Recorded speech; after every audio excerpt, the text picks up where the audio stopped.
Mangoes. If you're an Indian, you know the feeling associated with this fruit.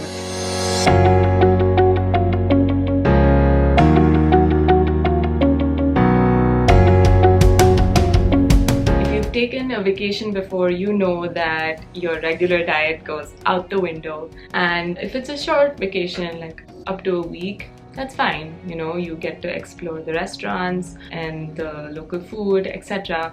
But beyond that, it gets quite heavy on your wallet. It's hard to maintain your regular diet and lifestyle while you're traveling for an extended period of time. Like, you're bound to either, one, spend a lot of money on restaurants and eating out, or two, eat really unhealthy in the quest of cheap restaurants or places to eat like Taco Bell. We've all been there. I just arrived in Boulder, Colorado, and I will be spending just about 3 days here before I go to Denver. But I made a quick trip to Sprouts Farmers Market. Here are the things that I picked out for the rest of my stay here. Let's start with breakfast for all 3 days. That's easy.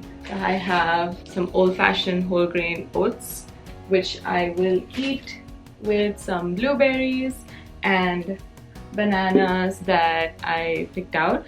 And so breakfast for all 3 days is sorted. I'm not gonna end up going out to eat anyway. And the coffee or tea that I would have with my breakfast is already available at my Airbnb accommodation. So works out, breakfast is sorted.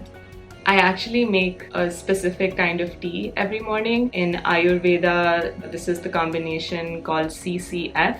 That is cumin seeds, coriander seeds, and fennel seeds. And I make an infusion of this, put a bit of lemon and honey in it, and drink it first thing in the morning just to improve my digestion and metabolism throughout the day. Coming to lunch, I only bought items for 1 out of the 3 lunches that I'll be having because I am mostly planning to go on hikes or explore during the day, so I'll inevitably end up being outside. So the rest of the days I might go and splurge on a nice restaurant or find a cheap alternative. If not Taco Bell, maybe a Subway. That's a healthier option. But for my prepared lunch, I have a sweet potato or yam and some corn, so that'll do very nicely. I'm planning to just bake this, sprinkle some salt, paprika, cayenne pepper, and any herbs that may be available in the kitchen here, and go crazy.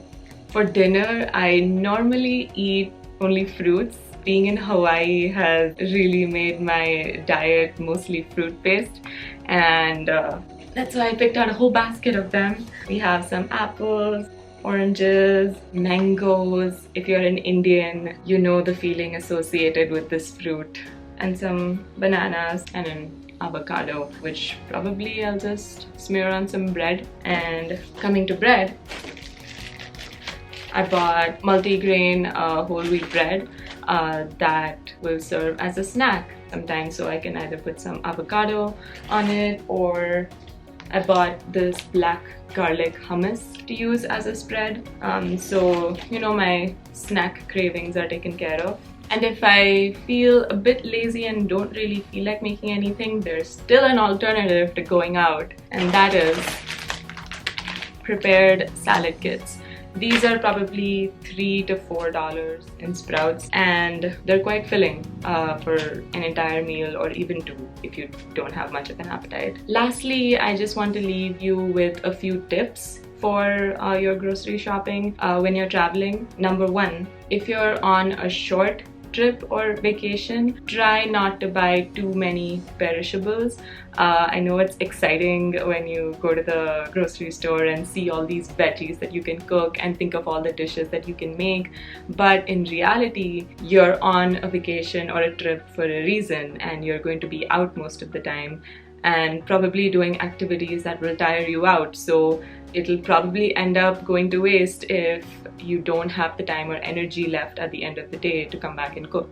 Number 2, check with your accommodation hosts if their kitchen is already stocked with certain basics like oil, salt and pepper, other spices, etc., so that you don't have to unnecessarily go out and buy big bottles of things that you will not end up using afterwards. Always good to check.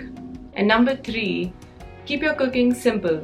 You know, it's better to cook as often as possible, doing simple meals like throwing potatoes in the oven or stir frying vegetables together.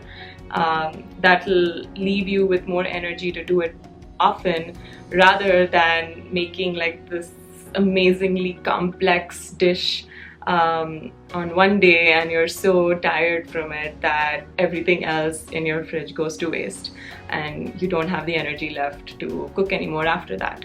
So there you have it. If you guys have any additional tips and tricks that you use while dealing with food while traveling, let me know in the section below. That's it for today.